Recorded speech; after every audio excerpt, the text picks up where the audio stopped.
আসসালামু আলাইকুম রহমতুল্লাহ। বিসমিল্লাহির রহমানির রহিম। সাথে আছি আমি মোহাম্মদ দেলোয়ার হোসেন।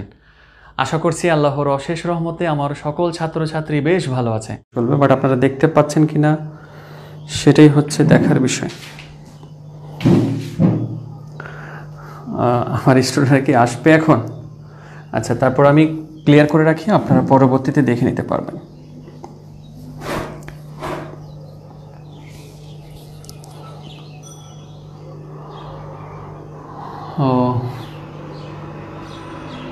ওকে, যাই হোক, তাহলে একটু দেখেন।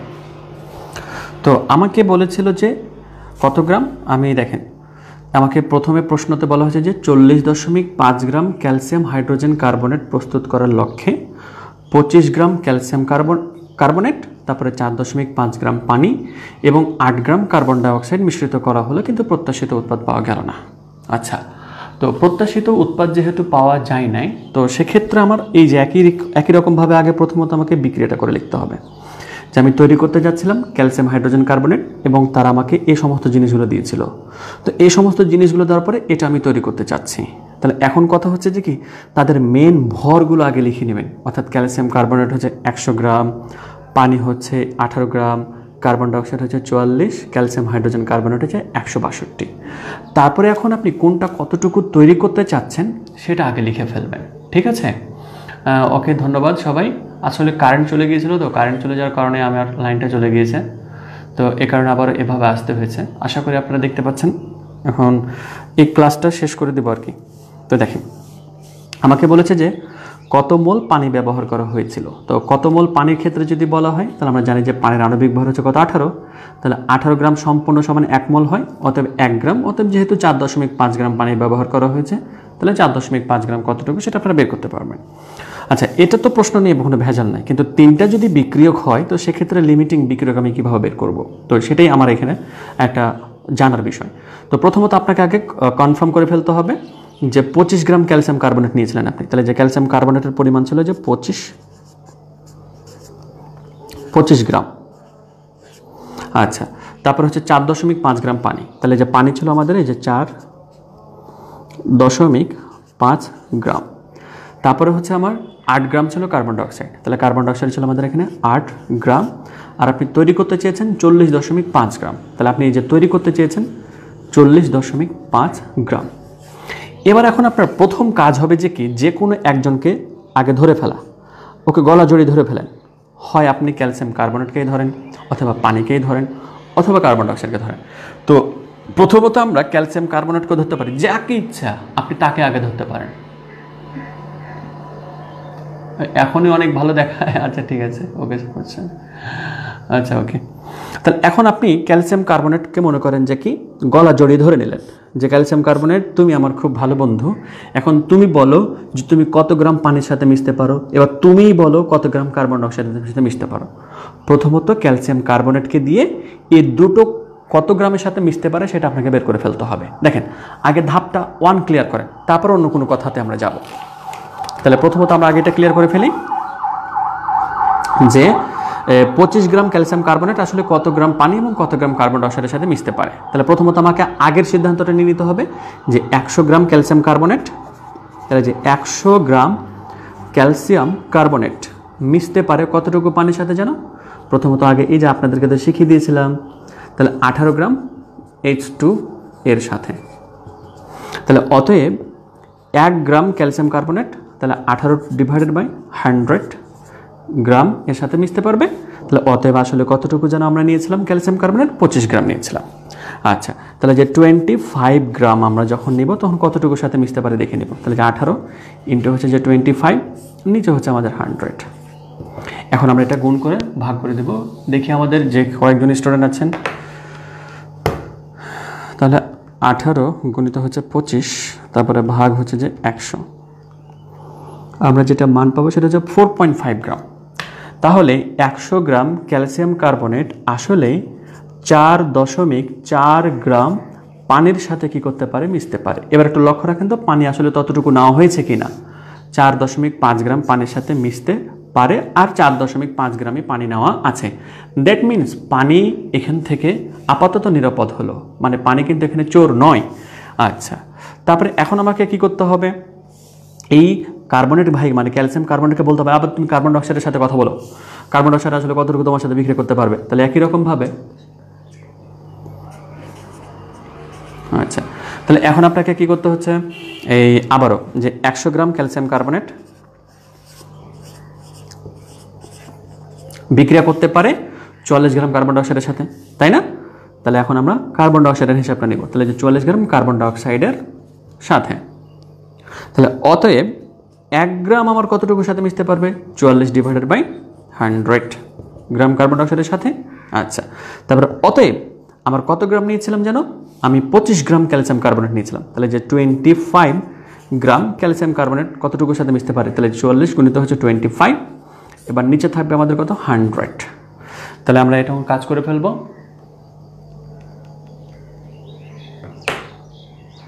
চুয়াল্লিশ গুণিত 25, তাহলে যে 44 গুণিত হচ্ছে 25 ভাগ হচ্ছে যে 100, 11 গ্রাম। তাহলে এখন লক্ষ্য রাখি, তাহলে এটা কিন্তু মানে 10 gram calcium carbonate 11 gram carbon ডাইঅক্সাইডের সাথে মিশতে পারবে। তাহলে কার্বন ডাইঅক্সাইড 11 গ্রাম নেওয়া আছে নাকি নেই সেটা একটু লক্ষ্য রাখি।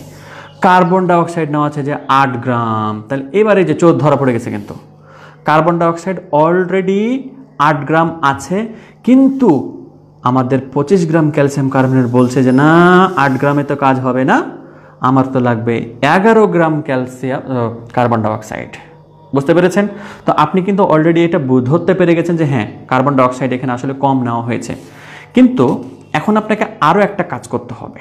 কাজটা হচ্ছে এরকম যে পানির সাথে কার্বন ডাইঅক্সাইডের একটা সম্পর্ক আবার নিতে হবে। তাহলে আমরা প্রথমত সম্পর্ক করেছিলাম কার সাথে, ক্যালসিয়াম কার্বনেটকে দিয়ে এই দুই ভাইকে করে ফেললাম। তাহলে এখন কথা হচ্ছে যে কি, এই পানিকে দিয়ে তো আমাকে কার্বন ডাইঅক্সাইডটা বলে দেখাতে হবে যে পানি আর কার্বন ডাইঅক্সাইডের মধ্যে ঠিক আছে কিনা। তখন আপনি লক্ষ্য রাখেন, পানি এবং ক্যালসিয়াম কার্বনেটের কথা বলে ফেলছেন, কার্বন ডাইঅক্সাইড এবং ক্যালসিয়াম কার্বনেটের কথা বলে ফেলছেন, তাই না? বাট এই দুইটার মধ্যে কি কথা বলেছেন? এখন এই দুটার মধ্যে একটা আমাকে কথা বলতে হবে না যে আচ্ছা পানি এবং কার্বন ডাইঅক্সাইড তোমরা যে পরিমাণটুকু আছো সেই পরিমাণটুকু কি সঠিক আছো নাকি বেঠিক আছো, আগে আমাকে বের করতে হবে। তাহলে আমাকে প্রথমত এই কথাটা বলে দিতে হবে যে 18 গ্রাম পানির সাথে বিক্রিয়া করে 44 গ্রাম কার্বন ডাইঅক্সাইড। তাহলে যে 18 গ্রাম পানির সাথে 18 গ্রাম পানির সাথে বিক্রিয়া করে 44 গ্রাম কার্বন ডাইঅক্সাইড। তাহলে অতএব 1 গ্রাম পানির সাথে বিক্রিয়া করে 44 ডিভাইডেড বাই হচ্ছে কত 18। তাহলে অতএব আমাদের পানি কতটুকু নেওয়া হয়েছিল জানো, 4.5 গ্রাম।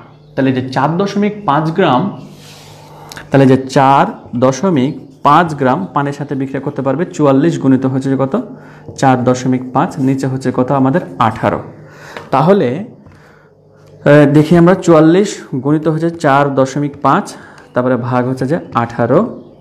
দ্যাট মিনস আমাদের পাওয়া গেল যে বলছে যে না 18 গ্রামের সাথে মানে ও বলছে যে আমি 11 গ্রাম লাগবে আমার, এবার এও বলছে যে কি আমার 11 গ্রাম কার্বন ডাইঅক্সাইড লাগবে ভাই।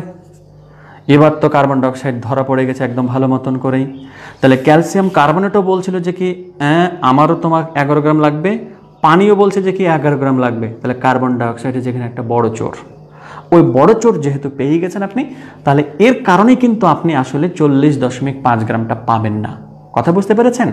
তাহলে এর 3টা ম্যাথমেটিক্যাল টানবেন আগে, যে কোনো একজনকে গলা ধরে নেবেন, তারপর ওকে দিয়ে বাকি 2জনকে বলবেন যে তোমরা আসলে মিশে আছো নাকি, মানে তোমাদের কি সঠিক পরিমাণে নেওয়া আছে নাকি নাই, তারপরে মধ্যখানের টাকা দিয়ে তারপরের টাকা আবার সম্পর্ক করে নেবেন। 3টা ম্যাথ টানার পরে আপনি ধরে ফেলতে পারবেন যে আসলে এখানে কে কতটুকু পরিমাণের কম আছে। তাহলে আমরা 3টা ম্যাথমেটিক্যাল থেকে দেখতে পাই যে কার্বন ডাই অক্সাইড আগে নিঃশেষ হয়ে যায়, মানে আমার লাগবে যে কত 11 গ্রাম, বাট নেওয়া হয়েছে কত গ্রাম 8 গ্রাম, তাই তো? তাহলে এখন আমরা বলে দিতে পারবো এখান থেকে যে বিক্রিয়াতে কার্বন ডাই অক্সাইডের পরিমাণটা 11 গ্রাম লাগবে, কিন্তু নেওয়া হয়েছে 8 গ্রাম, তাই প্রত্যাশিত উৎপাদ পাওয়া যায়নি, বা কার্বন ডাই অক্সাইড এখানে একটি লিমিটিং বিক্রিয়ক। ঠিক একই রকমভাবে আপনি এখান থেকে এটা বের করে দিতে পারবেন।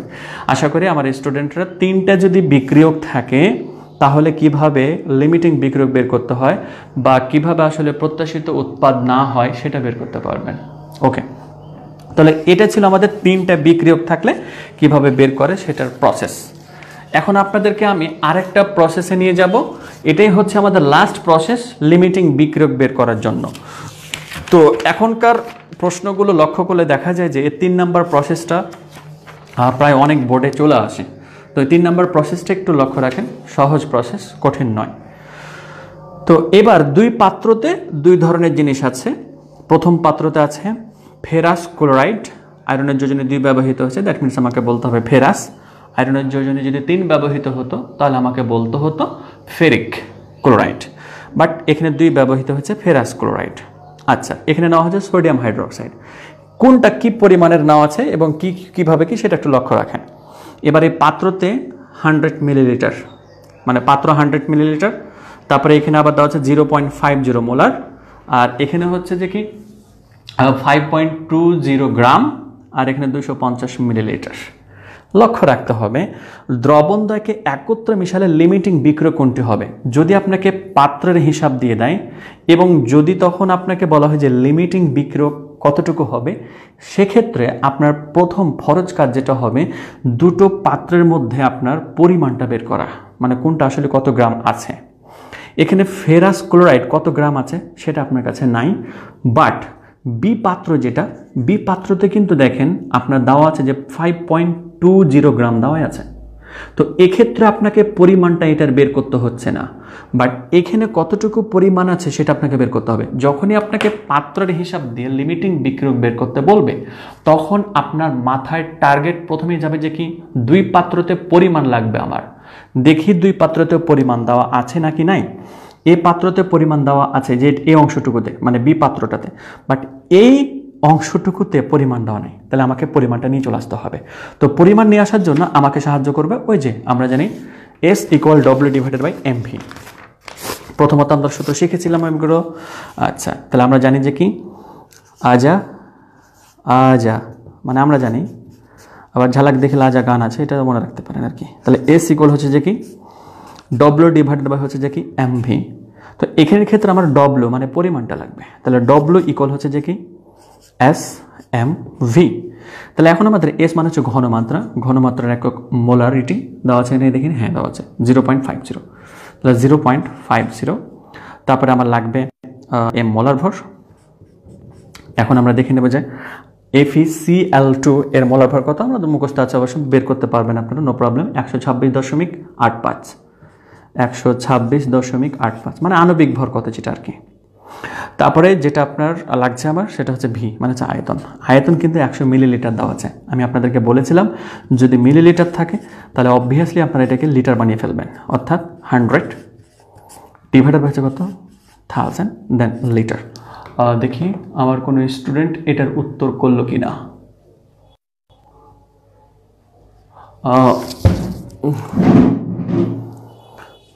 6.34 একজন দিয়েছেন ইমরান হোসাইন। দেখি আমি একটু গুণ করে, আজকে একটু নেটটা চলে গিয়েছিল, তো নেট চলে যাওয়া মানে কারেন্ট চলে গিয়েছিল আসলে। তো কারেন্ট চলে গেলে তো অবভিয়াসলি নেট চলে যাবে, তো কারেন্ট চলে যাওয়ার ফলে আসলে আমাদের একটু সমস্যাটা হয়েছে হয়তোবা, যে কোন অংশটুকুতে হয়তোবা আটকে গিয়েছিল ভিডিওটা, এরকমও হতে পারে।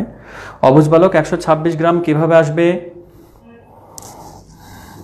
ও আচ্ছা 126 আপনি বলেছেন যে FeCl2, তাই তো বুঝতে পেরেছি। যাই হোক, তাহলে আমরা 3টাকে গুণ করি, 0.50 ইন্টু হচ্ছে যে 126.85, তারপরে গুণিত হচ্ছে যে কি, আচ্ছা এটা কেটে দিয়ে ভাগ করলে আমরা কত পাবো 0.1 কত পাইছি আমরা তাহলে দেখি 6.342। Thank you so much.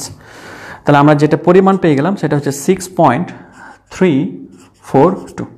তাহলে আপনি এখন নিশ্চিন্ত, মানে আপনি মনে করেন যে আপনি দুই জায়গাতে স্বর্ণের খনি পেয়ে গেছেন, অর্থাৎ এই জায়গাতে স্বর্ণের খনির পরিমাণ হচ্ছে যে কত 6.342 গ্রাম, আর এই পাত্রতে আপনার স্বর্ণের খনির পরিমাণ হচ্ছে যে কি 5.20 গ্রাম। এখন যেহেতু দুইটারই পরিমাণ পেয়ে গেছেন, আপনি এখন নিশ্চিন্তভাবে বসবাস করেন। এরপরে এখন দায়িত্ব হচ্ছে যে আপনার মানে এই দুইটাকে মিশিয়ে যে আমি উৎপাদটা পাবো, অর্থাৎ এই যে দেখেন এই পাত্রতে ছিল FeCl2 আর এখানে আছে NaOH সোডিয়াম হাইড্রোক্সাইড। তাহলে এখন আমাদেরকে রাসায়নিক বিক্রিয়াটা কমপ্লিট করতে হবে। রাসায়নিক বিক্রিয়াটা কোনটা? এবার আপনারা এখানে কমপ্লিট করতে পারেন কিনা দেখা যাক তো। অর্থাৎ FeCl2 এবং সোডিয়াম হাইড্রোক্সাইড পরস্পরের সাথে যুক্ত হয়ে কি কি উৎপাদ গঠন করবে দেখি। আমি তো আপনাদেরকে রাসায়নিক বিক্রিয়া শিখিয়েছি, আজকে দেখা যাক কে রাসায়নিক বিক্রিয়াটা করতে পারে। আজকে আমি এটার জন্য একটু ওয়েট করছি আপনাদের জন্য আর কি। অর্থাৎ এই যে FeCl2 আর সোডিয়াম হাইড্রোক্সাইড একসাথে মিশান, তাহলে যে FeCl2 প্লাস হচ্ছে যে সোডিয়াম হাইড্রোক্সাইড, এটা যদি মিশাই আমরা কি কি উৎপাদ পাবো সেটাই হচ্ছে কথা। দেখি আমি বসলাম আপনাদের উত্তর পাওয়ার জন্য।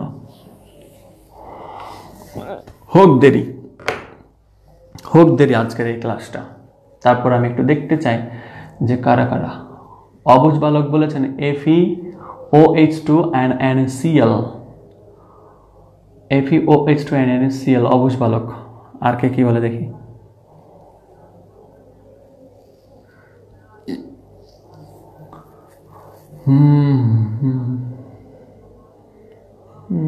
দেখি এখন আমার স্টুডেন্টরা কে বলে। অবুঝ বালক কিন্তু একটি স্পিডি আনসার দেওয়ার চেষ্টা করে। আয়েশ আহমেদ বলেছেন যে NaCl and FeOH2। আচ্ছা, জাব্বারও বলেছেন FeOH2 NaCl। ইমরান হোসেনও বলেছেন FeOH2 NaCl 2 NaCl। ওকে ওকে ওকে, তাহলে FeOH NaCl। Thank you so much. যারা যারা উত্তর বেশি করে তারা অলরেডি দিয়ে ফেলছে। তো তাহলে আমরা এখন উৎপাদে চলে যাই। তাহলে এখানের ক্ষেত্রে Fe এটা হচ্ছে প্লাস, আর এখানের ক্ষেত্রে OH হচ্ছে মাইনাস। তাহলে এটার প্লাসের সাথে ওটার মাইনাসের বিক্রিয়া হয়ে যাবে। দ্যাট মিনস Fe আর OH পাশাপাশি বসাবো, বাট Fe অর্থাৎ এর যোজনী ছিল 2, দ্যাট মিনস হাইড্রোক্সাইড 2 যোজনী দিয়ে দিবে।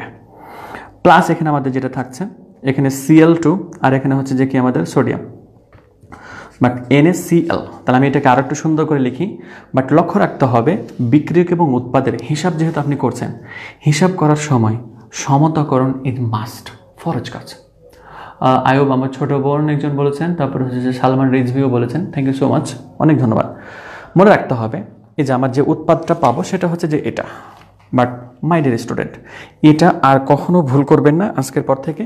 মানে আপনারা তো, আমি তো আপনাদেরকে এটা জিজ্ঞাসা করিনি, বাট আমি জাস্ট বোঝাতে চাচ্ছি যে যখন আপনি ষষ্ঠ অধ্যায়ের বলেন বা যে কোনো অধ্যায়ের বলেন না কেন, হিসাব নিকাশের কাজ করবেন। হিসাব নিকাশের ক্ষেত্রে আপনি বিক্রিয়াটাকে অবভিয়াসলি সমতাকরণ করতে হবে। এখন দেখেন এখানে আয়রন কতটি রয়েছে? 1টি। এখানে আয়রন কতটি রয়েছে? 1টি, বাট নো প্রবলেম। এবার এখানে ক্লোরিন কত রয়েছে? 2টি। এখানে ক্লোরিন কতটি রয়েছে? 1টি। তাহলে তাকে আমাকে 2টা বানাতে হবে, বাট ক্লোরিনকে 2টা বানাতে গিয়ে সোডিয়াম আবার কয়টা হয়ে গেছে? 2টা। এ পাশে সোডিয়াম কয়টা আছে? 1টা। তাহলে এ পাশে সোডিয়াম আমি দিয়ে দিলাম 2টা। সোডিয়ামকে 2টা বানাতে গিয়ে অক্সিজেনও 2টা হয়ে গেছে, হাইড্রোজেনও 2টা হয়ে গেছে। ওই যে অক্সিজেন 2টা, হাইড্রোজেন 2টা, বাস খেলা শেষ। এখন আপনাকে যে গ্রামের হিসাবগুলো নিতে হবে, যেহেতু লিমিটিং বিক্রিয়ক বের করবেন এই দুটোকে দিয়ে। তো এখন কথা হচ্ছে যে কি, আপনার সম্পূর্ণ পরিমাণটা এটা 1 মোল, তাহলে 1 মোলের মান হচ্ছে 126.85 গ্রাম, বাট সোডিয়াম হাইড্রোক্সাইডের মান কিন্তু 40। সোডিয়াম হাইড্রোক্সাইডের মান কিন্তু 40, কিন্তু আপনি যদি এখানে 40 গ্রাম দিয়ে হিসাব করেন আপনার উত্তর আসবে ভুল। তখন এখানে কিন্তু 1 মোল নয়, বরং 2 মোল উৎপাদ গঠন হবে।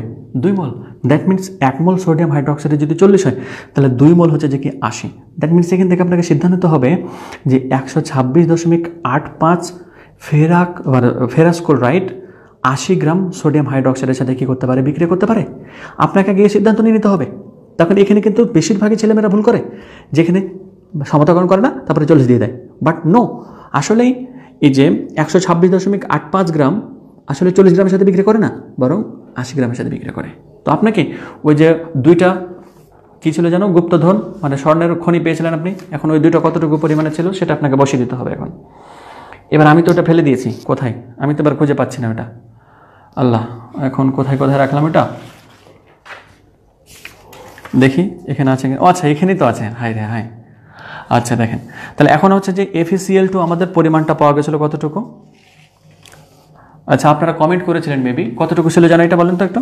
মানে FeCl2 এর পরিমাণটা কতটুকু পেয়েছিলাম আমরা, আর সোডিয়াম হাইড্রোক্সাইডের পেয়েছিলাম আমরা 5.20। তাহলে যেখানে আমরা লিখে দিলাম 5.20 গ্রাম, মানে সোডিয়াম হাইড্রোক্সাইডের পরিমাণ যেটা ছিল, মানে নিয়েছেন আপনি এটা যেখানে বিক্রিয়া করার জন্য নিয়েছেন 5.20 গ্রাম, বাট FeCl2 এর মানটা আমরা বের করেছিলাম কতটুকু যেন বের করেছিলাম, আমি আসলে ফেলে দিয়েছি কোথায় মনে হচ্ছে।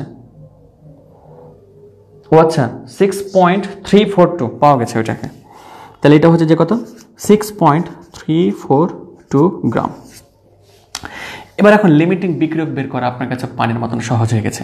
দেখেন তাহলে এবার আপনি এখন দুইজন যেহেতু বিক্রিয়ক আছে, সো আশা করি আপনাকে আর বলতে হবে না, অর্থাৎ বলতে হবে এরকম করে, হয় এটাকে দিয়ে ওটাকেই বলেন অথবা এটাকে দিয়ে এটাকেই বলেন। অর্থাৎ প্রথমত আমাকে মেন কাউন্টটা টানতে হবে যে 126.85 গ্রাম FeCl2 বিক্রিয়া করে 80 গ্রাম সোডিয়াম হাইড্রোক্সাইডের সাথে, অতএব 1 গ্রাম, অতএব এত গ্রাম কতটুকুর সাথে বিক্রিয়া করবে সেটা আপনি পেয়ে যাবেন। আচ্ছা, তাহলে যে 126.85 গ্রাম FeCl2 বিক্রিয়া করে কত গ্রামের সাথে, এই যে 80 গ্রাম সোডিয়াম হাইড্রোক্সাইডের সাথে। কত বুঝতে পেরেছেন? তাহলে অতএব 1 গ্রাম FeCl2 বিক্রিয়া করবে 80 ডিভাইডেড বাই 126.85 গ্রাম সোডিয়াম হাইড্রোক্সাইডের সাথে। অতএব আপনি আসলে পাত্রতে কতটুকু নিয়েছিলেন? পাত্রতে নিয়েছিলেন 6.342 গ্রাম। তাহলে 6.342 গ্রাম আসলে কতটুকু গ্রামের সাথে বিক্রিয়া করবে সেটা আপনি হিসাব করে নেন এখন। তাহলে 80 গুণিত হচ্ছে কত 6.342 ডিভাইডেড বাই হচ্ছে কত 126.85। হ্যাঁ, হিসাব করেন আপনারা, আমার সাথে সাথে আপনারা করে ফেলেন। তাহলে যে 80 গুণিত হচ্ছে যে কত 6.342, তাহলে 342 আর ভাগ হচ্ছে যে কতটুকু যেন ছিল 126.85, তাহলে যে 126.85 3.99 এর সাথে কি করবে বিক্রিয়া করতে পারবে মাত্র, মানে এই যে এত গ্রাম FeCl2 আমাদের বিক্রিয়া করতে পারবে মাত্র 3.99 গ্রামের সাথে। কতটুকুর সাথে আমি এখানে লিখে দিচ্ছি, তাহলে যে 3.999 গ্রামের সাথে বিক্রিয়া করতে পারবে। মানে আমার পাত্রতে নিয়েছিলাম আমি কতটুকু 5.20 গ্রাম, কিন্তু পাত্র থেকে ব্যয় হলো কতটুকু 3.999 গ্রাম। তাহলে পাত্রতে সোডিয়াম হাইড্রোক্সাইড এখনো বাকি আছে আর FeCl2 খতম হয়ে গেছে। তাহলে এটা যেহেতু খতম হয়ে গেছে, তাহলে অবভিয়াসলি এটাই হচ্ছে আমাদের কি লিমিটিং বিক্রিয়ক।